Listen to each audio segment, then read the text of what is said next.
Hi everyone, I'm a woman from the USA, just past my 60th birthday, and I'm here to help us shine bright in our golden years. Today, I've got a tale that might sound like your own. How I pinpointed a morning mistake that was draining my energy dry and dropped it to unlock a flood of vitality that carries me through the day. If you've ever started your morning with a burst only to fizzle out by 10 a.m., yawning through chores or feeling like you're trudging through mud, I've been right there with you, wondering where my get up and go went. I'll take you along my journey, from those tired, sluggish starts in Charlotte, North Carolina, to a simple change that keeps me humming with life from dawn till dusk. This isn't about flipping your whole routine upside down, it's one little shift that packs a mighty punch. I hope this sparks some pep in your step, because in our golden years, we deserve mornings that fuel us for every adventure ahead. Mornings used to wear me out before I even got going, sapping my strength when I needed it most. Living in Charlotte, I'd wake up at 6 a.m. with the sun spilling through my curtains, the promise of a fresh day pulling me out of bed, and I'd bustle around with my coffee pot brewing, the rich aroma filling the kitchen as I planned my hours, watering the garden, baking for the grandkids, maybe a walk by the park. But by 10 a.m., that promise would fade, and I'd feel heavy, my eyes drooping, my legs slow like they were stuck in molasses, my mind foggy and unfocused. I'd sit on my porch swing, a half-empty mug in my hand, staring at the oak trees swaying in the breeze, my body begging for a break while my to-do list loomed large.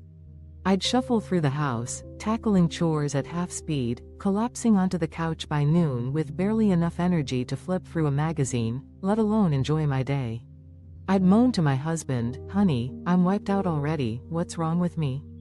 He'd pat my shoulder and say, "Take it slow, you'll bounce back," but I didn't want to slow down. I wanted to thrive, to garden with gusto, chase the grandkids, and feel alive all day, not limp through my mornings like a wind-up toy running out of steam. I tried every boost I could think of at first, scrambling to reclaim that morning spark I'd lost somewhere along the way. I'd pour an extra cup of coffee, sometimes two, thinking more caffeine would jolt me awake, but it'd leave me jittery and wired for an hour, hands trembling as I watered my roses, only to crash harder by mid-morning, my energy tank empty and my head pounding. I'd grab a bowl of sugary cereal from the pantry, the kind with bright colors and a cartoon mascot, hoping a quick sugar hit would kick me into gear, but I'd slump even faster, my stomach full but my body begging for a nap. I'd skip breakfast altogether some days, figuring light and lean might keep me spry, but I'd feel faint and shaky by 9, reaching for a snack just to stay upright, no real zip to carry me forward. I'd see Judy, my neighbor, bustling around her yard all morning, pruning bushes or sweeping her porch with a spring in her step, while I could barely drag myself to the mailbox without yawning. I'd mutter under my breath, "How's she so full of life? What am I missing?" I needed my energy back, not just to get by, but to live my days fully, to greet each sunrise with the vigor I knew I still had inside me. The light bulb moment hit last spring at the Charlotte Farmers Market, one of those crisp Saturdays where the air smelled of fresh peaches and warm bread. My friend Sue, a retired nurse who'd moved to the suburbs, was there picking out tomatoes, and we got to chatting by a stall piled high with golden honey jars as I let out a tired sigh. "Sue, I'm done in by 10 every morning, any ideas?" She nodded, her eyes crinkling with a knowing smile, and said she'd been right where I was, fading fast every day, until she ditched a morning habit that was dragging her down, relying on coffee alone and skipping a real breakfast. She'd learned from a nutritionist friend that it was a recipe for burnout, and she'd turned it around by swapping that shaky caffeine crutch for a balanced meal, protein, fiber, a little fat, and now she had energy to burn all day long. She told me she used to stumble through her mornings too, barely able to keep her eyes open over her charts, but this one change had her buzzing from sunrise to sunset. I tilted my head, half doubting, and said, "Breakfast? That's the fix?" But Sue had that glow of someone who'd cracked the code, so I promised I'd try it the next morning, expecting little but willing to give it a shot. It worked like magic, and I've been brimming with energy ever since. Here's the whole story, how I made it mine, and every detail for you to try too. The mistake: skipping breakfast for coffee drains your tank. Sue's big reveal was that my coffee-only mornings were the culprit, a habit that sounded harmless but hit hard. She explained that guzzling coffee without food gives you a quick spike, a shaky burst that feels good for a minute, but it burns out fast, leaving your blood sugar to crash and your energy to plummet, with nothing solid to keep you steady. A balanced breakfast, something with protein like eggs, fiber like whole grain toast, and a bit of healthy fat like a slice of avocado, feeds your body slow and steady fuel, keeping your tank full and your mind sharp for hours instead of minutes. She'd seen it in her nursing days, patients running on empty with just a cup of joe, complaining of fatigue by noon, and she'd been there herself, sipping black coffee through her shifts only to collapse at lunch, until she started eating real food first thing and felt the difference stick.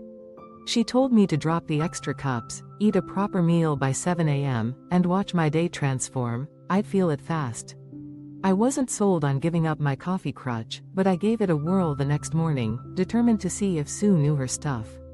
I set my alarm for 6, stumbled to the kitchen, and instead of pouring my usual third cup, I scrambled 2 eggs with a sprinkle of salt, toasted a slice of whole grain bread from the bakery down the street, and sliced half a banana to go with it, sitting down at my little table by the window to eat slow and steady. At first, I missed that sharp coffee kick, my hands itching for the mug, and I grumbled to myself, "This better work, Sue." But as I ate, I felt a fullness settle in, not heavy but grounding, and by 8 a.m., I was out watering my garden, no shakes, no fade, just a calm energy humming through me. I kept at it, eating breakfast every day, sometimes eggs, sometimes oatmeal with nuts, and by the end of the week, I was hitting noon strong, no yawns, no slump, just a steady flow that carried me through chores and chats with Judy without a hitch. Now, it's my morning must-do, a real meal by 7, 1 coffee sipped slow, and I'm bursting with energy all day, no crash in sight. Sue was dead right when she said, "Coffee's a tease, food's your power." It's flipped my mornings into something vibrant and alive. I called Sue a few days later, hungry for the science, and she broke it down over the phone while I sipped my one allowed cup. She said coffee alone spikes your blood sugar and adrenaline, giving you a fast high that drops just as quick, leaving you running on fumes with no reserves to tap, while skipping food starves your brain and muscles of the fuel they need to fire. A balanced breakfast steadies that sugar, releases energy slow and even through protein and fiber, and keeps you humming without the roller coaster ride. Your body gets what it needs to thrive, not just survive. I used to fade fast, my head fuzzy and my legs weak by 10, reaching for snacks to prop me up, but now I'm solid, gardening till lunch with a clear mind and steady hands, no need to lean on caffeine like a crutch. Judy heard me gush about it over coffee one morning, tried swapping her pastry for eggs and toast, and told me, "I'm not dragging anymore, it's amazing." My sister in Atlanta caught the bug too after our weekly call, texting me, "I feel unstoppable now, no more mid-morning blahs." It's so simple, yet it's handed me my days back, full of life from the first light. I've made it my own over time, tailoring it to fit my mornings and keep it fresh.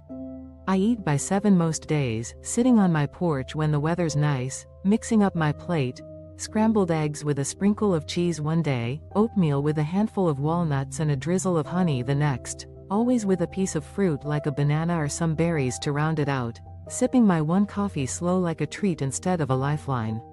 Some mornings, I'll add a smear of peanut butter on my toast, loving that nutty kick, or toss in a few chia seeds with my oats for a little crunch, keeping it hearty but light so I'm fueled without feeling stuffed. After a month of this, I was gardening till noon, pulling weeds and planting bulbs with no trouble, chasing the grandkids around the yard without a yawn, and baking batches of cookies with steady hands and a smile, no mid-morning crash to slow me down. I'd call Sue every so often, saying, "You gave me my mornings back, I'm unstoppable." And she'd laugh, "I told you it's the real deal, didn't I?" It's not just about dodging fatigue anymore, it's about living my day wide awake, every moment mine to enjoy. The beauty of it is how it fits anywhere, no fancy prep or big changes needed. Some days, I'll eat in the kitchen while the radio hums, scrambling eggs quick and easy, or I'll take my oatmeal to the living room if it's chilly, watching the birds at the feeder as I fuel up, keeping it simple but solid. I've played with it too, sometimes I'll swap the banana for an apple, slicing it thin and dipping it in yogurt. Other times I'll scramble my eggs with a handful of spinach for a green boost, always keeping it to a plate that fills me without weighing me down. After a few weeks, I noticed more than just energy. My mood perked up too, no more grumbling at the clock or feeling like the day was slipping away, just a steady joy that carried me through. Judy's hooked now, eating her eggs every morning, and she says it's not just her energy that's better, but her whole day feels brighter. My grandson caught me at it once when he slept over, asked, "Grandma, why's breakfast so big now?" And I showed him, letting him try a bite of my toast. He grinned, "I'm awake now." It's spreading through my little world, this morning fix that delivers so much. It's not a cure for everything. If you're exhausted from bigger issues, a doctor's worth a chat. But for most of us, this breakfast swap is a golden key to unlock energy we thought was lost. It wasn't instant for me, I'll admit. Those first days, I missed my coffee buzz, and I'd cheat with an extra sip once or twice, but I stuck with it, building it into my rhythm, and now it's as natural as the sunrise. Sue showed me that mornings don't have to drain, they're just waiting for the right fuel, and I feel it every time I eat and rise ready. I tell my husband now, "Honey, I've conquered the morning." And he grins, "You're my powerhouse."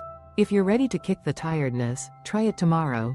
Drop that extra coffee, eat a real meal, and feel the energy flood in. It's pure gold, like Charlotte's warm dawn, keeping you charged when fatigue wants to fade you.